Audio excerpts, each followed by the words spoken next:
They might say it louder, and it might make you holler. Don't you know that white man can't jump to the beach, y'all? Oh, I know. Yeah, that's a fail for the 25th episode. Hey, what's up, people? We made it along with Rob. Keep it McLean. I am Jason DeBiz. This is Sports Debate Tuesday, episode 25. Got a lot to cover, and specifically the UFC big event, big pay-per-view event. And once again, they delivered. It wasn't just top main event heavy. In fact, we both probably agree the main event wasn't even the most exciting match. But first, let's get to the NBA as these guys are preparing to play in the bubble. In fact, a lot of people have already reported. A lot of people have already trained or are training.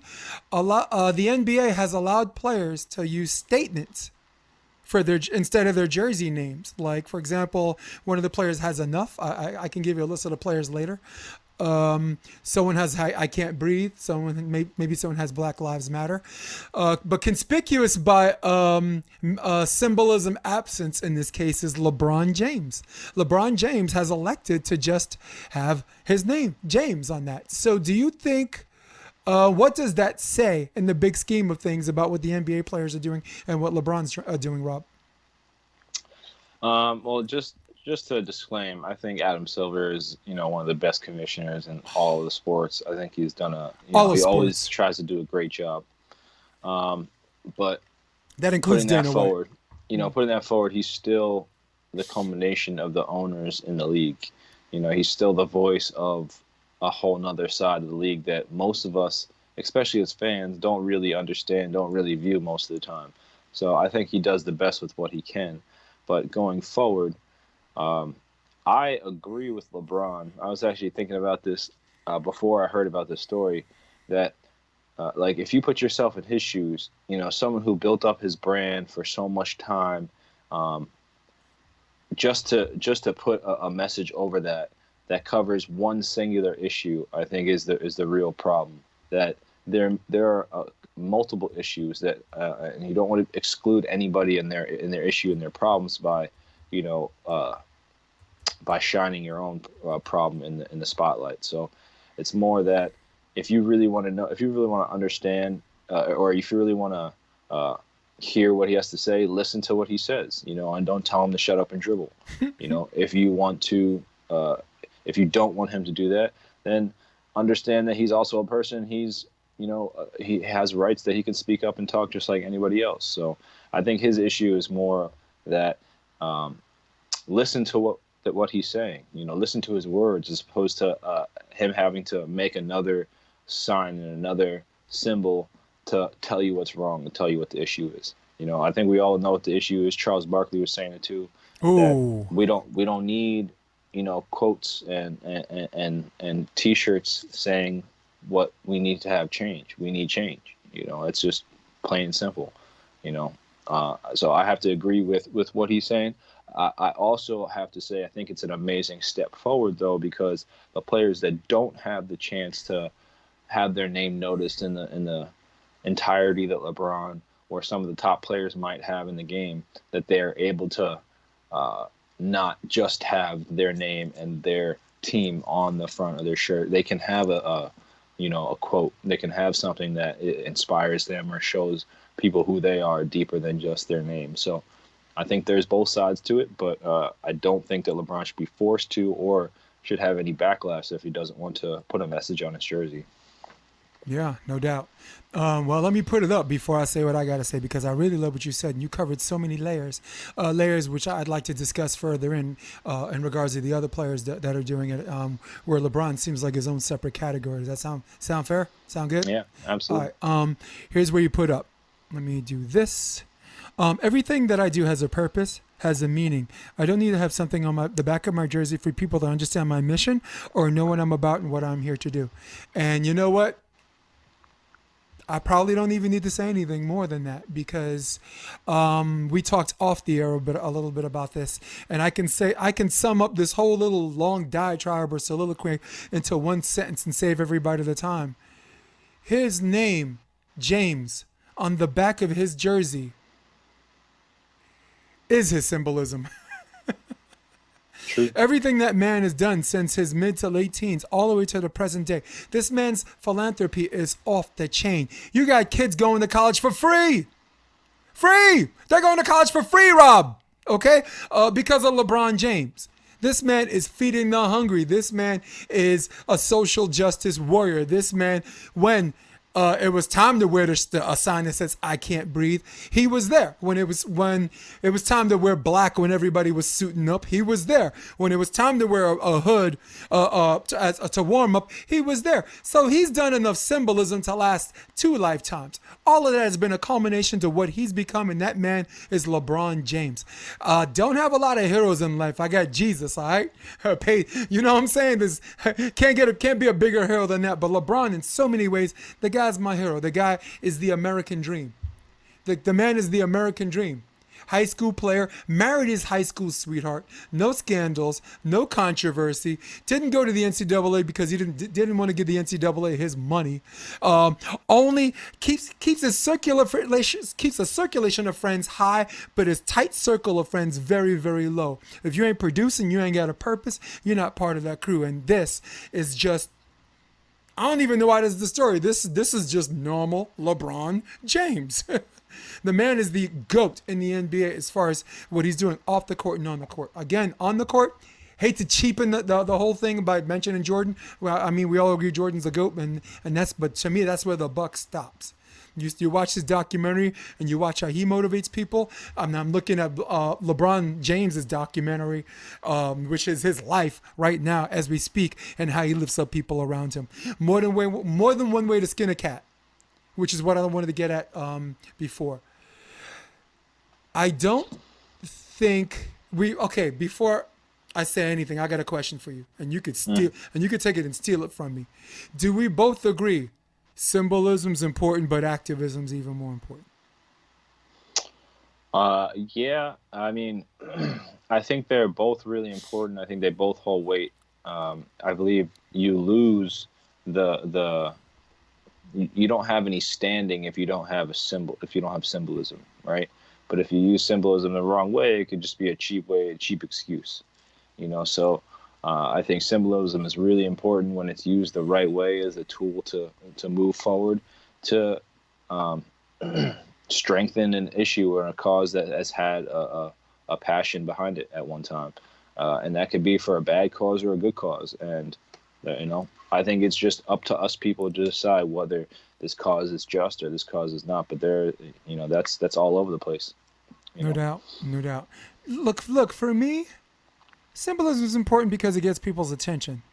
I mean, a lot of people are humble in their activism. I mean, I know a bunch of elite athletes that contribute to foundations that don't want to take the picture with the big check next to them and next to some wealthy dude who helped put it all together.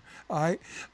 So I think it's important, and I think people need to be very careful about vilifying people who choose to have symbolism, or people who are into symbolism. Be very careful of vilifying people that just want their name on their jersey. All right. You ever saw the movie Get on the Bus? Spike Lee movie about the Million Man March. It's like this journey. It's called Get on the Bus. A whole bunch of people decide to take this bus ride from LA to DC and just start picking up people on the way. And we're going Million Man March. Anyone want to come? Cool. Get on. Pretty cool movie. All right. You can go to the Million Man March on a plane. You can go to the Million Man March on a bus. You can go to the Million Man March in a cab. You can go to the Million Man March riding a tricycle, or a unicycle, okay, with a lion on the back of your shoulders. That's not the common denominator. The common denominator is you're going to the Million Man March, all right? And that is the comparative that I'm trying to make here. I hope I'm doing well. Doesn't matter if you're doing it via symbolism. Doesn't matter if you're doing it via activism. You're doing it. And I think this whole division of this person doing it this way, if you do it that way, you're a sellout. Oh, you ain't keeping it real. You ain't a real brother. Man, get the hell out. Go kick rocks with that nonsense. You got people out there that are doing it the best way they know how. And if they don't know how about we have a conversation? How about everybody just listen to each other? Because that's what they want white people to do, right? They want white people to listen more. And how about everybody just listen to each other? How about allow people to think out loud? How about allow people to say something where, because they're thinking out loud and they're trying to piece stuff together, they say something in error. As I said before, not because of what's in their heart, but what's missing in their head. People got to know the difference. So, go ahead, Rob.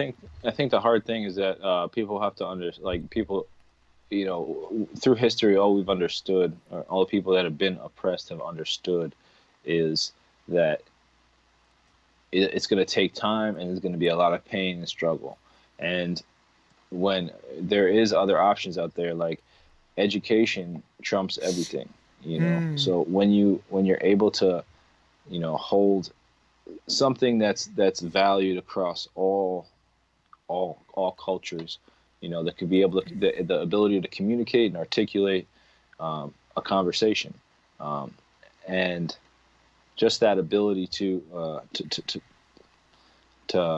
converse to the whole other race, to a whole other race, to a whole other culture.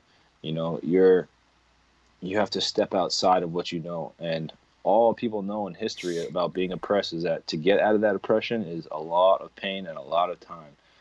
But to sidestep that without having to go through that time and that pain, you can educate and get around and sidestep. Because I think a lot of this hatred and a lot of this pain that's coming in the oppressed community is not understanding where to put that energy, as opposed to being able to, if we have all this movement and all this power and all this push, every single person that we don't want in office should be elected out of office. But I don't think people really understand how powerful the election is, or how powerful it could be, or how powerful if their vote, or how powerful a democracy could be if it's used the right way, as opposed to everybody saying, oh, well, communism wasn't used the right way. Oh, well, democracy is not getting used the right way.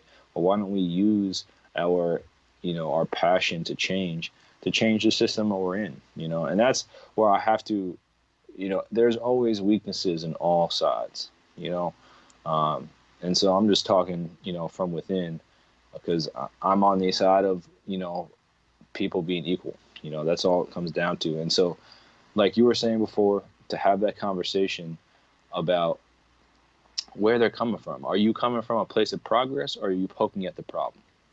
Right? Are you really? So this is your issue right here. Okay, so what is your solution? If you don't have a solution, then engage the conversation in a way that you're trying to progress towards an answer, as opposed to, like I always say, poking at the bear, poking at the problem. It's only going to bite you back, but you're never going to solve anything. So you got to figure out a better way to get past that bear, to get past that, instead of just poking it, waking it up, and hoping it goes away. It's just not a sensible, logical way of doing things. No doubt. Yeah, putting up some of the jersey name things. Greek Freak has equality. His brother has equality. Rudy Gobert equality. Notice a lot of the European people were about that. Just we're all created equal. All men are created equal type things. Greg Faulkner on my podcast last week had the same shared the same sentiment. Big up to that man coming on the Option podcast. How many more? Lakers guard Danny Green. CJ McCollum, education reform. Wow. Pretty big one, huh? Vote, equality. Pretty cool stuff, man. It's just, a lot of information coming out. So, we got to keep learning. We got to keep understanding and keep applying, That's why I look at all this information that comes out, and I think, how can it be applied to the current situation, or is it just, random pandering about what could be, or a lot of what ifs. Oh man, what ifs. So glad I'm turning 50 this month, and I have a very few what ifs in my life, man, and I wish everybody that same kind of happiness, True. Swear to goodness. All right, hey, well, good job covering that. Let's I like what we did. There, and I think we left off on where we both stand on that. And I hope anybody that wants to comment, anyone has a different sentiment or the same, you're more than welcome to comment on the iTunes, Spotify, my Facebook. It's going to be under the NY Varsity Sports handle on YouTube and on my Facebook page. Look it up, NY Varsity Sports. So now we move on to mixed martial arts, specifically the UFC 251, another good event. Sounded repetitive, but we asked and they delivered again. Undercards, a bunch of relative unknowns represented. I thought a guy got kicked in the balls a lot of times, which we're not going to talk about. Maybe we'll talk about on the podcast so we can maybe humorize that, even though there's not a damn thing funny about that. No. Let's do the main event. We got Jorge Masvidal on 6 or 7 days notice and had to shed 21 pounds, cut weight, which it didn't look like. He didn't look taxed on the scale on the weigh-ins, and he didn't look taxed going in the cage. He had a pretty good gas tank. Both fighters had a good gas tank in light of the fact they went to 5 rounds, and you didn't really see anybody, do any of that nonsense. So, and they were both fighting, yeah. both consistent, fighting. And yeah. But 21 pounds, man, I don't care how good your gas tank is. And I've always known, Jorge's always had a great gas tank, but 21 pounds, man. And Jorge that's not his style. He likes, there's people like GSP early. that they cut the weight during training. And there's some people, they get to a weight like 8 pounds, whatever. And I think Jorge's that one in the middle. I think he because of that, because he's cut the right way, because he stayed in his weight class and he's kind of staying around his size. I think that it's just, I don't know how he got 21 pounds over what he's usually fighting in. That's crazy. It's a strange number. Yeah. A lot of people, go that big over, but.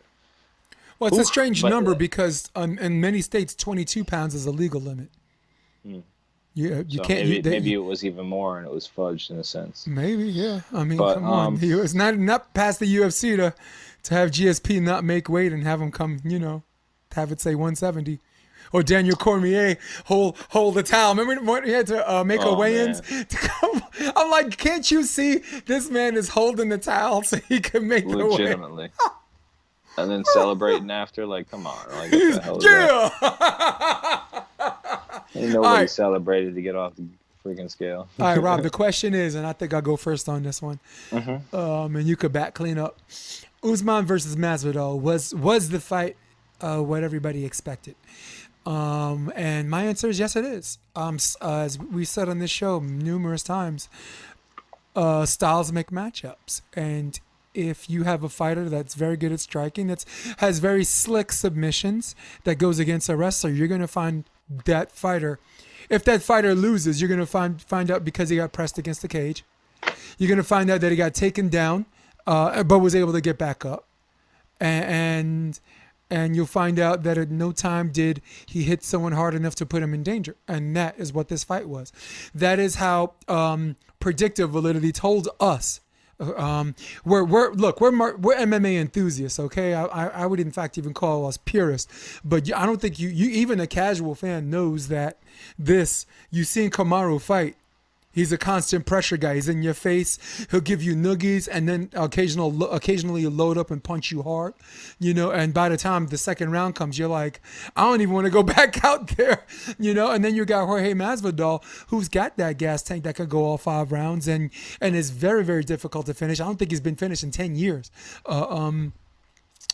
So yeah, that's the recipe. You got someone that's going to dominate someone 5 rounds to 0, which I thought one of the judges got it right. I thought Masvidal won that first round, and I thought Kamaru Usman, the reigning defending champion, won the last 4.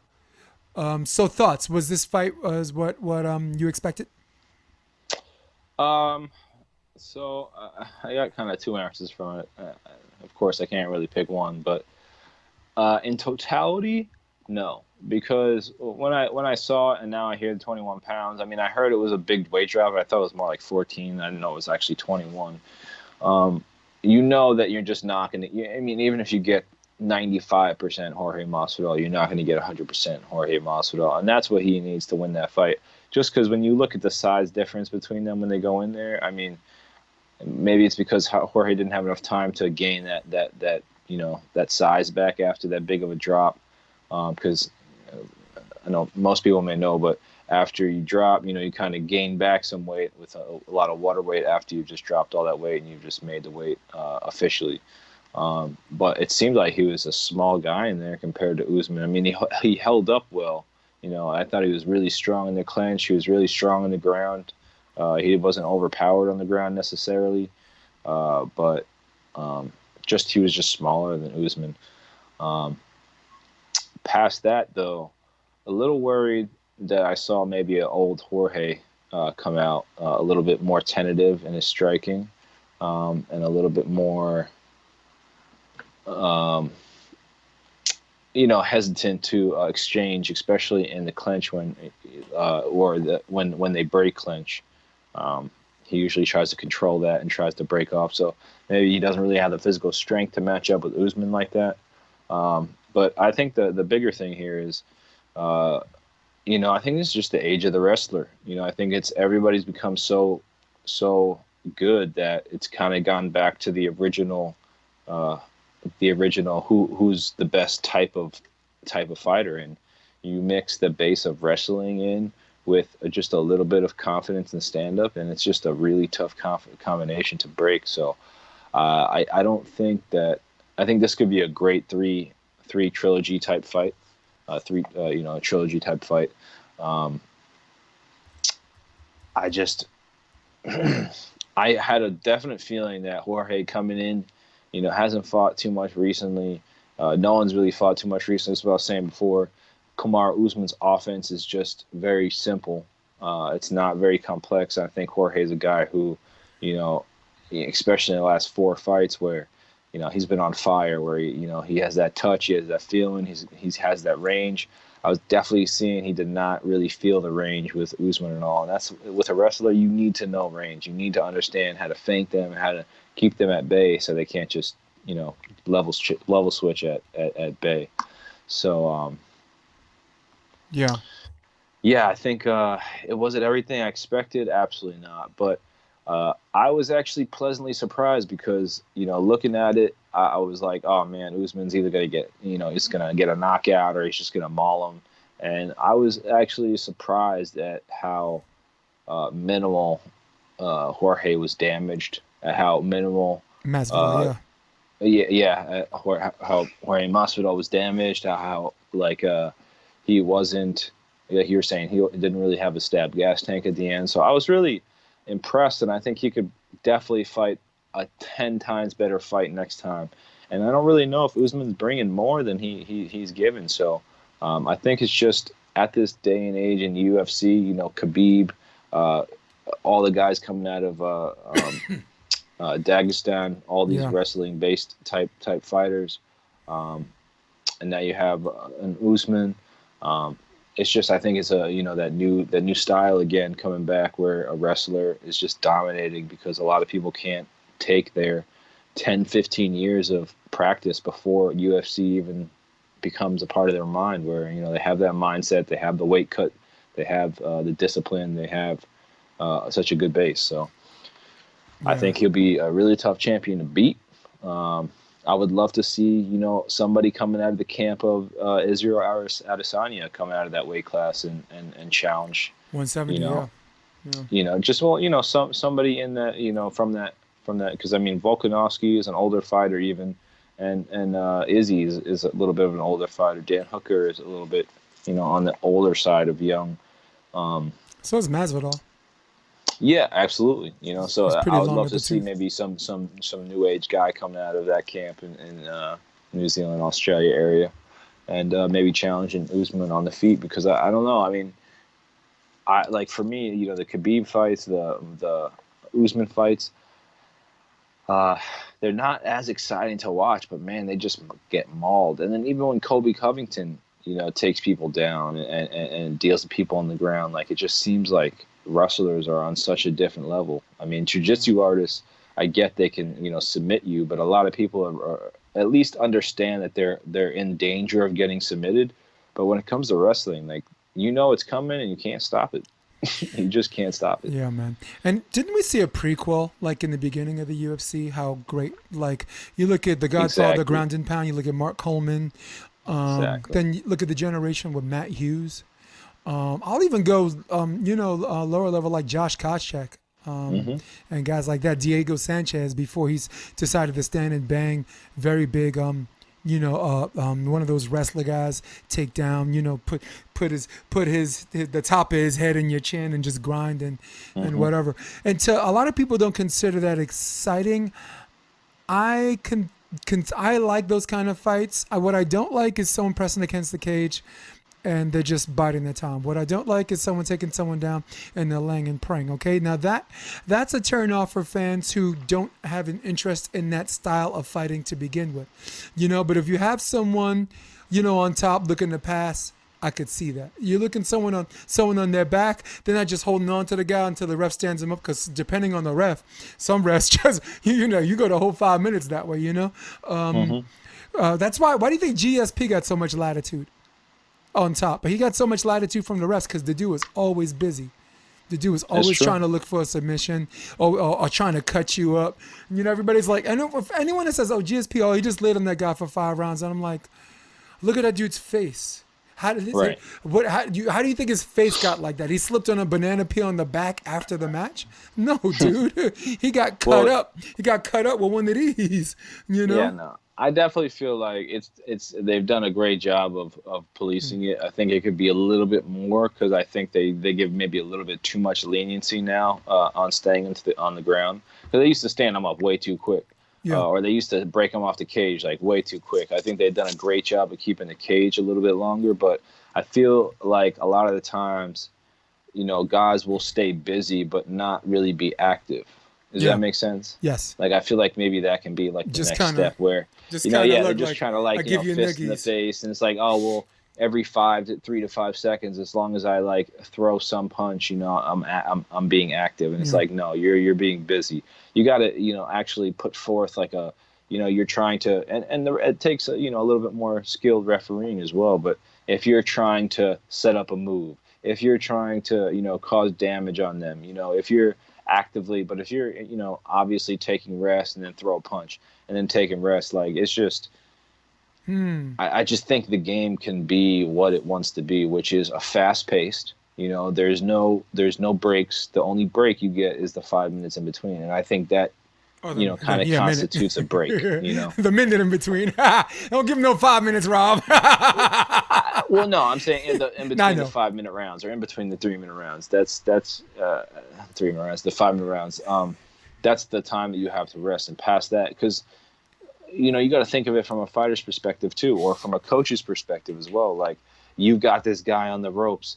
He's got 3 minutes left. We're either going to win this fight or we're really going to damage him in this round. And then he just starts holding on to you. It's kind of like boxing, where they never really had a way to solve, people holding on, because once they stopped doing that, it was, they would hook a glove in the clinch, or when they're, real tight, and make a guy unable to fight. So, it's just, I think that it's always going to be something that's ever evolving, but I think there needs to be a little bit more on the whole active and busy ability of the fighters on the ground. Because I'm all about a wrestler or jiu-jitsu artist or anybody trying to set up a move or, do anything they want to do on the ground for submissions. But, it still is an action sport. It still is fast paced, and you don't want to have an influx of fighters that just try to replicate a type of fighter that you're not trying to bring in.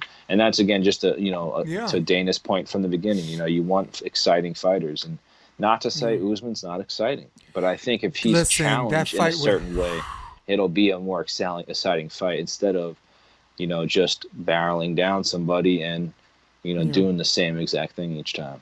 Styles make fights, man. Look, when he fought Kobe Covington, do you know the number of takedown attempts that happened in that 5-round fight? It was 0. Yeah, it was none. They had this little whisper agreement in each other's ears. We're just gonna bang. And for people that just want to see people stand up and bang, then maybe it's not their sport. Maybe Muay Thai kickboxing is, or maybe boxing is, and everybody's like, oh, that's not fighting. And I'm like, are you telling me in a real fight, if I took you down, what are you going to do? Are you going to scream, I want to bang? First of all, that sounds strange. Second of all, it's a fight. Sorry. Right. So co-main event. By the way, congratulations to Rose Namajunas, because I know we're not gonna have enough time to talk about her fight, but good revenge match. Split decision by the judges. I personally thought she won the first 2 rounds. And Jessica Andrade is definitely a top, on the edge of the top 5, definitely top 10. But you could see when everyone's on their game. There's Joanna Jędrzejczyk. There's Zhang Weili, who we're so excited to see more of, right? There's Thug Rose, and yeah. So there's, I think Jessica Andrade's on the edge of that 5. Let's go to Volkanovski defending his title against Max Holloway. This is a title rematch. Volkanovski defeated Max Holloway in a razor-close decision the first time they met. And it looks like a little bit more of the same as far as the result is concerned. Except this was a split decision. Controversial. Yeah, and that's the question. This time you go first, Rob. Did the judges get it right? I don't know what they were watching. I mean, from what I saw, because I also watched the last fight. And that's what I'm saying. Again, like, do you think judges watch previous fights before, a fight coming up? I'd hate to lump them all into one category, but clearly some of them don't. Yeah. And Joe Rogan actually said a judge told him he was going off of what Joe's commentary. That's terrible. I heard that. It is horrible. And some judges at the end give the last round to whoever walks away with both hands raised. When the fight's crazy. Over, the fighter raises both hands as if he won. Yeah, that's some lazy stuff, dude. It is. That's really lazy. So let's do it. Did the judges get it right? Oh no, they didn't. I mean, just from watching the fight, that's what I was saying. Like, if you watch the last fight, he was clearly outclassed. But this was an exciting rematch because the last 2 rounds of that fight, if you really watch that fight, he was fighting lefty for 2 rounds in the middle of that fight. Oh, Max Max. Yeah. Max was fighting lefty for 2 rounds. He's getting that leg chop. Fight, and then he came back with the right. With the right hand, and it was a real close fight at some time. Volkanovski was pushing back. He was not taking steps forward. So in this fight, I thought he did a great job moving forward again. So I'm giving him ring control. I think he did a great job of being first. Tagging him, and I'm talking about all rounds because he might have won the first 2 indefinitely, but he controlled the fight indefinitely. Like it wasn't like Volkanovski versus Max Holloway. It was like Max Holloway is beating some guy for the first 2 rounds. Yeah. And whichever way you want to put it, because I know the scoring's a little different now, but that's pretty sizable. And the next 3 rounds, it was a toss up in all seriousness. So I don't get how the scoring went down. For Volkanovski. Again, I applaud him, but the way I saw it, that Max, not clearly, but he won that fight. And I'm definitely looking forward to a third fight. Unfortunately, with a guy who is champion, he gets to choose who he fights next. And I don't think there's any better fight. I mean, Max has been wrecking that division for a while. And this guy comes in and steals the shine after he loses to Dustin Poirier after he goes up a weight class. But, I just think that Max is destined, man. He's still young. He's still younger than this guy. That's crazy. For me, there's only a handful of matches where Max sustained a lot of damage. Exactly. Right. He injured. People talk about Conor injured his ACL against Max in the second round, but Max injured his PCL and his MCL in the first round, a whole round before. So that's something a lot of people don't talk about because people want to give Conor the rub. Oh, he did this with a hurt knee. But as far as like damage, like getting hit too much, you have these 10 rounds where they both went at each other, and he got lumped up pretty bad against Dustin, and that's it. Right? Brian Ortega match, boy, did he take it to him. Jose Aldo twice took it to him. Cub Swanson, submitted them. Did the judges get it right? Hell no, they didn't get it right, Rob. Hell's to the no, they didn't get it right. You can go by the old system. You can go by the unified rules of MMA. You can go by rules of MMA in accordance to how the state mediates it. You can go by the UFC, where the judges they're supposed to do it by striking, grappling, and octagon control, and they emphasize the operative words in that order. But any set of rules, Max won the first two.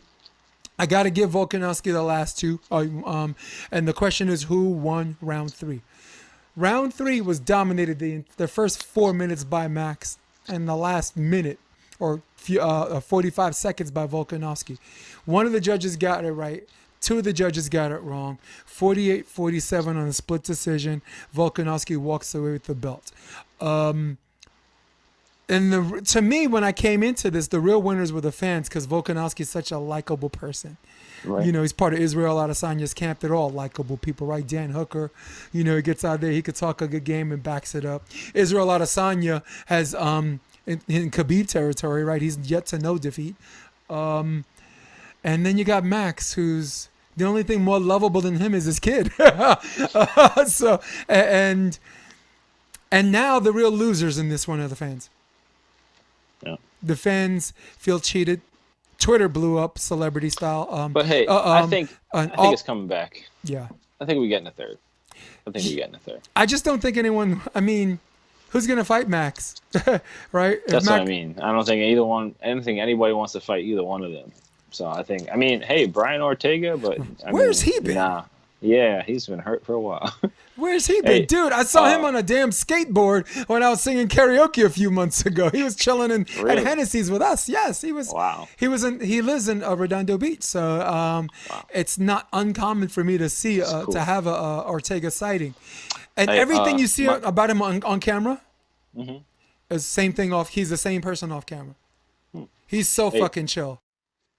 Hey, what's up, people? This is the section of Good Idea, Bad Idea. This is my favorite category, and this is Rob Keeping McLean's favorite category. Rob, good idea, bad idea. The Nets signing Jamal Crawford to practice and play with them in the bubble. Always a good idea to sign Jamal Crawford, man. I mean, especially as a team in this unprecedented area. You know, you want to get a feel of what he's still got at his age. But, I mean, you put him in a scoring point situation, he's always been great at that. And I think, I'd love to see it again. So great. Rob, I got to go with good idea. You know why? Because this man, nobody comes off the bench, literally off the bench, sitting in the park, literally off the bench in a basketball game and produces as well as Jamal Crawford. This man is second in points off the bench all time with 11,274. Second only to Lou Williams, and it's okay to be second to Lou Williams because we know Lou Williams is a boss, okay? The Nets are a playoff team. They're very capable. They got talent already there. They have superstars coming back from injury on the way. So make mine the Nets. Make mine Jamal Crawford. So Bobby McGee, good idea, bad idea. Now we got to go back to the K word, okay? Good idea, bad idea. Tom Thibodeau to interview with the New York Knicks. The only thing I'd say it's a good thing because Tom Thibodeau has a way with getting involved in the GM and the upper management. So if for some reason they're trying to interject Thibodeau to be able to stabilize the organization, I definitely would like it because, again, I love a defensive first system. That's what he's about. And he turned around Chicago within a second. And as soon as he left, it's been kind of shaky. So I love Thibodeau coming through the Knicks. Hey, for the Knicks, yeah, sure, good idea. But for me, I say bad idea, Rob. Bad, bad, bad. Good idea for the Knicks. Good idea for the Knicks to have a great basketball coach for a change for the first time since Jeff Van Gundy. Bad for Tom Thibodeau's health, okay? You survived Jerry Krause. You may not survive James Dolan. I need you to run as fast as you can. Run. Save yourself. Save yourself. Rob McLean. Good idea, bad idea. The NCAA, fall sports, I guess highlighting football to only play games in their conference only. I'll go first on this. I think it's a good idea. I think as long as the conference and their meetings, they have a testing protocol, how many times they want to test, how they want to social distance, how they want to do participants as far as trainers and all that other stuff. And if they set ground rules for their conference, they don't have to go through any red tape to play in the other conferences where they have to have these meetings every week on how they want to do things. It sets an emblem of hierarchy for the Power Five, but that hasn't changed in the past decade, and that's not going to change now. Good idea, Rob. Yeah, I think it's a good idea because it just cuts down on travel, cuts down on any type of possibility of transmission if there was any type of positive tests. And again, we don't know where we're going forward in the future with all this. So I think it's great to have an ability to be flexible and to say if this ever comes back or something like this comes back, we understand how to at least adjust towards it. So good idea. Damn, your timing as usual is impeccable, Rob. Keep it McLean.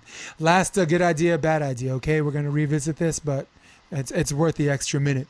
Good idea, bad idea, Rob. The NBA players wearing messages on their jerseys instead of their names. Yeah, well, we were mentioning it before a little bit, but I think it's a great idea because there's not always the ability to get your message out there. Especially during a game, especially with the platform of what the NBA gives you as a player. And the monetary value may not be always enough to go out there and be active. Although you want to be, you don't have the platform that the NBA does have. So to not only be paid a certain amount, not as a higher echelon player, but a certain amount so that you're able to spread a message, I think it's a great medium for people who don't have all that ability to spread their, message on a platform. Yeah, Rob, I'm gonna have to go with good idea because they're unlike and all other people that have messages. This one has an end game. As long as it's a very, very temporary thing where you get your message out there and then life goes on after that, that's good because we don't need messages all over the place. Next thing you know, this guy's got "Save the Whales," on his butt, or something like that. Next thing you know, someone's whipping out their pee-pees. Save the rainforest. Heaven forbid. And thus concludes our episode of Good Idea, Bad Idea. Let's do a little switcheroo. And we are back. I just want to give, before we do our last part, before we have a Before We Go segment, I want to give a shout out to Wimbledon tennis for paying out the people who qualify for the tournament. I mean, it is a multi-million or billion-dollar industry, and the players get paid handsomely. But if you look at some of the people, I guess, outside of the top 50 or maybe the top 100, you spend all this time, you train, and you finally make it, and you qualify, and then all of a sudden you don't get paid. And then now they're out of and as volleyball players and as you're a beach volleyball player and I'm a beach volleyball coach, more than anybody the time that you put in. And like even when you win money, it's not a lot, and in some cases you even lose, right? Because you got to pay. Without a sponsor, you got to pay for your own trip. You have to pay for the coaches. You have to pay for equipment. And sometimes, in our sport, you're lucky just to get your money back without sponsorship, of course. So big shout out to Wimbledon tennis for that. Any shout outs before we go to the last thing, which is a new fun topic we're going to do every week, and I'll tell everybody in a minute. No, just stay safe out there, everybody. I know time seems like it's not going too fast, but everybody around the world is trying their hardest. So let's try to do our hardest or do our best, to stay safe and take the pressure off the people who are in the toughest situation, the most vulnerable situation, our frontline workers. So just keep people in mind, man. I know it gets tough, but, stay vigilant, stay woke. No doubt. Oh, my God. So, listen, this is a new section we're going to have at the end of all of them, okay? This section is called Jason and Rob's Sports Movie Recommendation of the Week. And I'd like to go first on this, Rob, because you have to go first all the time, and I got to back clean up. And half the time I think I'm trying to make you look good, but then you knock it out the park where you leave me nothing at the end. So damn that, bro. I want to go first on this one, and this time you get to clean up the mess. I know my case might be a hot mess. My movie recommendation of the week, because we're gonna go old or new, is White Men can't jump. Okay, you heard it in the beginning of the show. They might say it louder and it might make you holler. Don't you know that white man can't jump? Very racist. Overtly racist. Okay, but I'm not one of those people that says, "Oh, I don't recognize race." I recognize race. I celebrate it. I exalt everybody's beautiful qualities and that go with their ethnicity. I poke fun at it because as mulattoes, we had to get tough or die as far as poking fun is concerned. All right, we've heard it all, right? White nigger, wigger, Oreo cookie, zebra. Come on, man. If we can't poke fun, nobody can. But it's white man can't jump is a poke fun thing. It's Wesley Snipes. It is Woody Harrelson. It is a hot, scorching hot smoke show. Rosie Perez in her prime. My goodness, I haven't seen her that good looking since Do the Right Thing. When she's talking about Mookie, you better not leave me. So White Men Can't Jump is basically about two guys that get together and hustle basketball games for money. The white guy pretends he dresses like a dork and pretends he can't play. He sits there, no one wants to pick him up, and then Wesley Snipes is like the really good basketball player and says, "You give me the worst player out here and I'll beat you for $500. And everybody sees the short white guy sitting in the corner and they're like, "Yo, give him the chump." And that's where it starts. All right, so a bunch of sub stories. Of course, Woody Harrelson's character has to pay off bookies. Wesley Snipes is trying to get a better place outside of the hood where he has his wife and kid, and their place got broken into. So there's a whole lot of sub stories that go to it, but it is hilarious. Get Wesley Snipes together with Woody Harrelson, and you don't just have Money Train. You don't just have that movie with Goldie Hawn in the '80s. I can't even remember it right now, but I'll come back later. Make mine White Man Can't Jump. What's yours, Rob?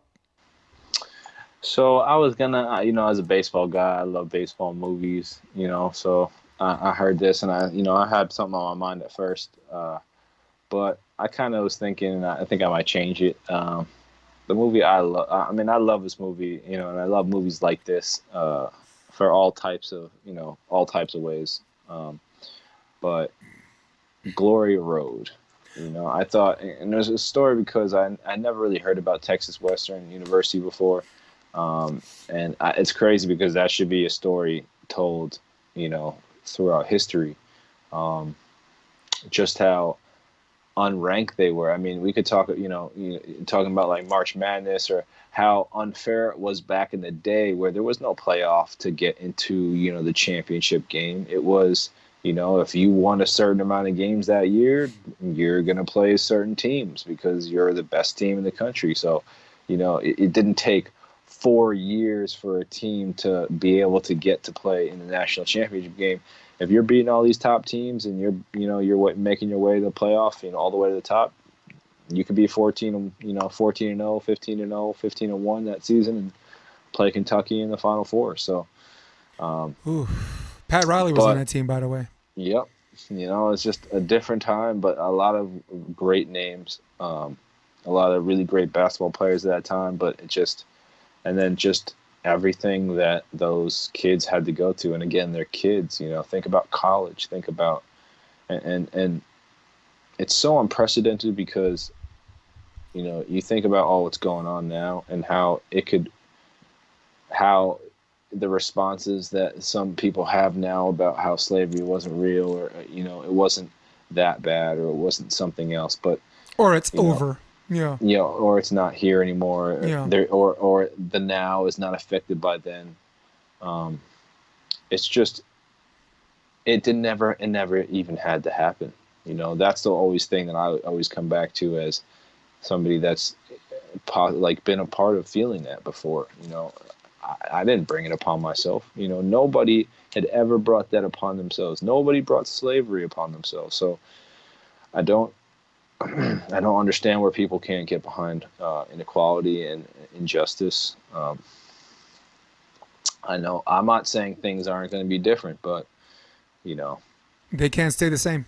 They will not stay the same. Nothing stays the same. So don't be, I'm not even trying to stand fast in what I believe in. I'm trying to understand what I'm feeling so that my belief and what's coming forward, like what progress is, can match up to one, as opposed to I just want something to happen and I hope it happens and I'm going to try my best to make it happen.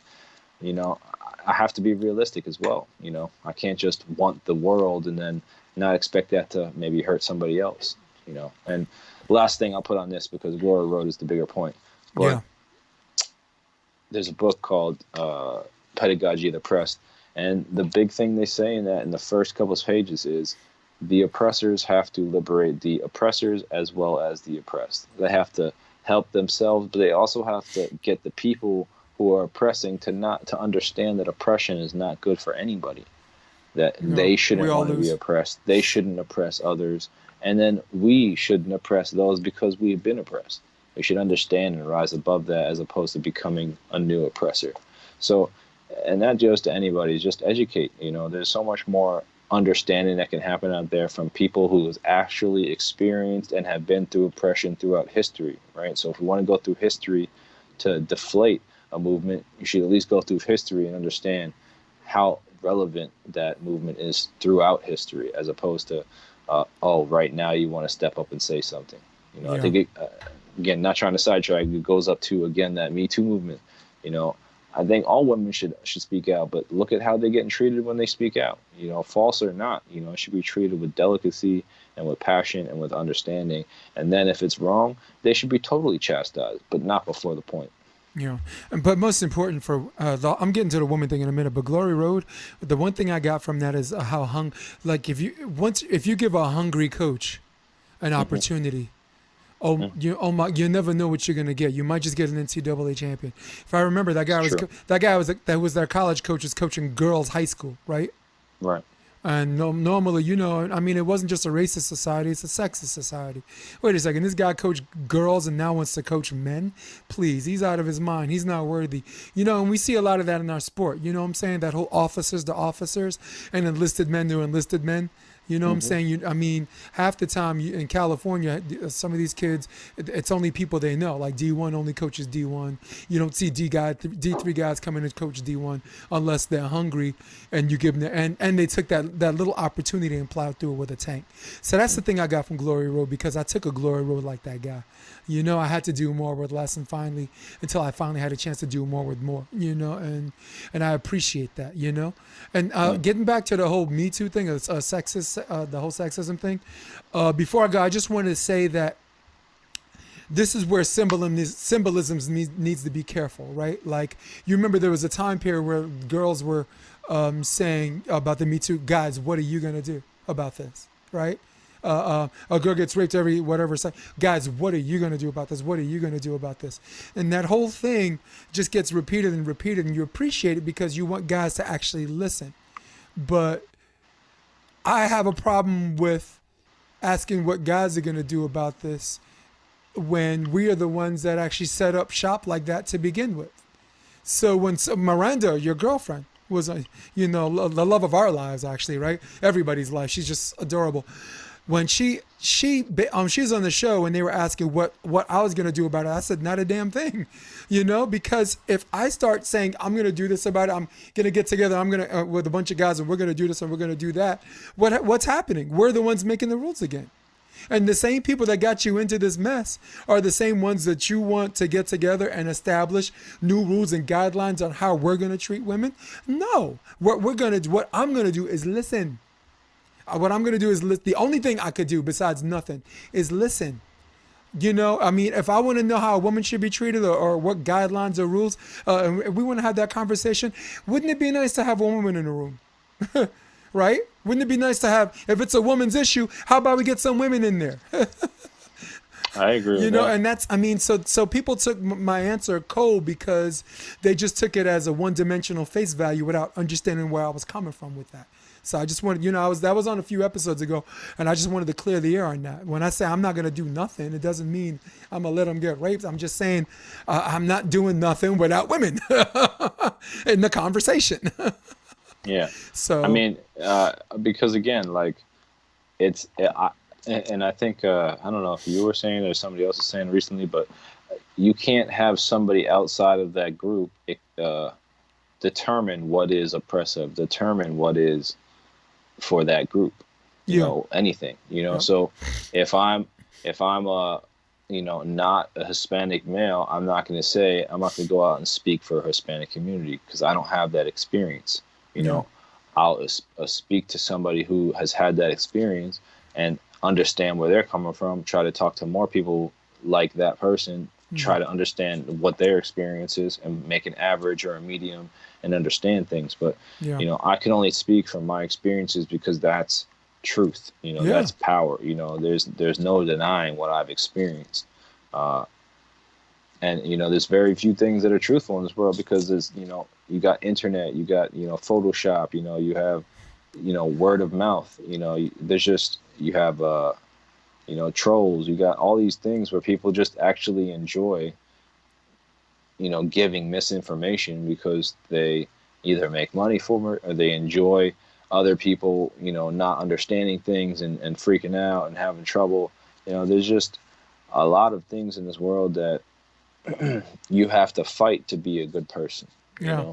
It's not just It given. isn't. And Yeah. I think a lot of people just expect that because their mom and their grandma tell them they're such a great person, and their best friends tell them, "Oh, you're such a wonderful person." It's like, I mean, of course, right? I mean, if that's all you They're got not- to, what else are no, they but that's supposed all to you got tell to you? go on, right? Of course, you're going to start to think that, right? So, Yeah. And I mean, it's not a bad thing. It's great to have a good support system behind you, but you need to improve yourself. You don't need to, stand on the merits of what other people tell you how good you are or whatnot. That should be an indication that you're going the right way, not a place to stop and be comfortable. yeah. Which goes So- back to listening, right? Like, I have my biases, Rob, and we're going to wrap up here in a minute, but I mean, one of my biases is like the whole BLM movement. To me, in my mind, in my limbic brain, I always think that someone that says all lives matter, my bias says they probably don't have black friends. You know what I'm saying? Because in my experience, right? Anyone that has black friends is not going to say that with a black man in a room or whatever, So, but look, I'm probably wrong. But that's where my bias, my personal bias, leads me, And in my arrogance and chauvinistic conceit, I think my bias is right, and I could be wrong. But it's just getting out there and listening to people everywhere. Listen to people you think are flawed. Listen, because maybe you're right. Maybe they are flawed, but maybe we are too, right? Maybe you are too. So, yeah, man. Hey, good finish, man. Good finish, man. I love how you close up shop, my dude. And you did back cleanup, and I always feel like I gotta talk last like an idiot, but you're gonna get me back next episode, okay? But for now, for this episode, for episode 25 of Sports Debate Tuesday, for all of you at home, okay, on your desktop, you old school people, who runs the world? Old school, old school. For those of you online at Starbucks, on your iPhone, waiting in social distancing but watching this podcast. For everybody on your iPad, walking around watching Sports Debate Tuesday. For Rob, keep it McLean. I am Jason DeBiz, and we say so long. We're out. Come check out the Option Podcast on OptionVB.com. It's also available on iTunes and Spotify, and on YouTube under the NY Varsity Sports handle. You're going to love what you hear.